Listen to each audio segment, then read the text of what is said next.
बिस्मिल्लाहिर्रहमानिर्रहीम। मैं शेफ़ बिलाल और आप देख रहे हैं उगी फूड सीक्रेट। दोस्तों आज आपके साथ शेयर करेंगे ढाबा स्टाइल का बीफ कीमा की रेसिपी। बनाना बहुत ही ज़्यादा आसान है दोस्तों। रेस्टोरेंट स्टाइल का ढाबा स्टाइल का बीफ कीमा आप अपने घर पे कैसे तैयार कर सकते हैं। आइए देखते हैं बीफ कीमा बनाने के लिए हमें किन चीज़ों की ज़रूरत है और ये कैसे तैयार किया जाएगा। 100 ml ऑयल यूज़ किया है दोस्तों मैंने यहाँ पे, क्योंकि बीफ कीमे के अंदर भी फैट होता है तो उसका ऑयल भी निकल आएगा तो ये ज़्यादा हो जाता है बाद में फिर। और इसी के साथ दोस्तों इसमें मैं 1 लार्ज साइज़ का ऑनियन लिया था, उसे कीप कटिंग में इस तरीके के साथ कट किया है और इसे ऐड कर देंगे। और उसके बाद दोस्तों इसे मैं 1 से 1.5 मिनट के लिए यहाँ पर कुक करूँगा ताकि इसका जो कच्चापन है वो दूर हो जाए। इसे गोल्डन या ब्राउन नहीं करना दोस्तों, बस इस तरीके के साथ ये वाइट हो जाए, हल्का सा कच्चापन दूर हो जाए। इसी के साथ दोस्तों इसमें मैं ऐड करूँगा गार्लिक जिंजर पेस्ट 2 टीस्पून। ये गार्लिक जिंजर पेस्ट है दोस्तों 2 टीस्पून। और इसी के साथ इसे मैं 1 से 1.5 मिनट के लिए यहाँ पे कुक करूँगा। और इसी के साथ दोस्तों इसमें मैं ऐड करूँगा 700 ग्राम बीफ कीमा लिया है, बीफ मीन्स लिया है मैंने यहाँ पे 700 ग्राम।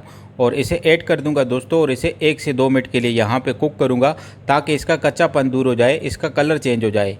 इसका कलर दोस्तों 1 से 2 मिनट के अंदर कुछ इस तरीके के साथ चेंज हो जाएगा दोस्तों। और इसी के साथ दोस्तों इसके अंदर मैं शामिल करूँगा हल्दी पाउडर 1 टीस्पून। हल्दी पाउडर ऐड करने के बाद दोस्तों इसमें मैं ऐड करूँगा क्रश कोरिएंडर 1/2 टीस्पून। दोस्तों ये क्रश कोरिएंडर है, इसका एक अपना फ्लेवर होता है। और इसी के साथ दोस्तों इसमें मैं ऐड करूँगा क्रश किया हुआ ज़ीरा 1/2 टीस्पून।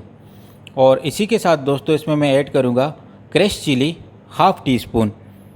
और इसी के साथ दोस्तों इसमें मैं ऐड करूँगा रेड चिली पाउडर 1 टीस्पून।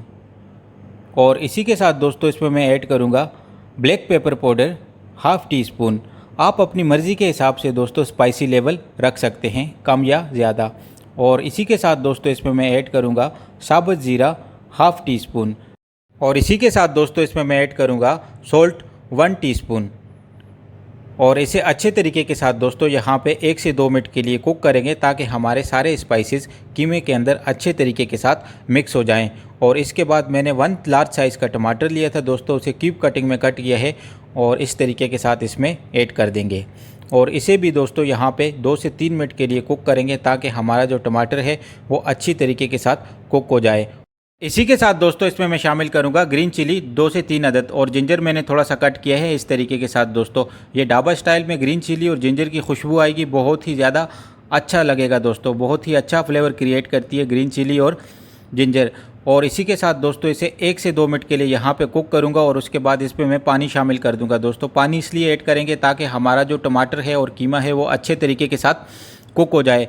और इसे 5 से 6 मिनट के लिए यहाँ पे मैं दम लगाऊंगा लो फ्लेम पे दोस्तों, ताकि कवर कर दूंगा कि कीमा और जो टमाटर है हमारे वो कुक हो जाए और ये ऑयल छोड़ दे।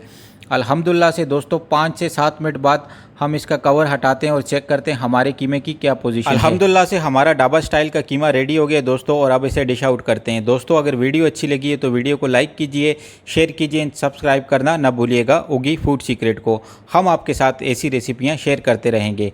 और दोस्तों ये इतनी आसान रेसिपी है और इतना अच्छा कीमा बनता है दोस्तों, आपके घर में गेस्ट आए या जब भी आपको बीफ कीमा बनाने की ज़रूरत पड़ जाए तो आप इस रेसिपी को फॉलो कर सकते हैं। चैनल को लाइक कीजिए, शेयर कीजिए और अपना रखिएगा बहुत सारा ख्याल। अल्लाह हाफिज़।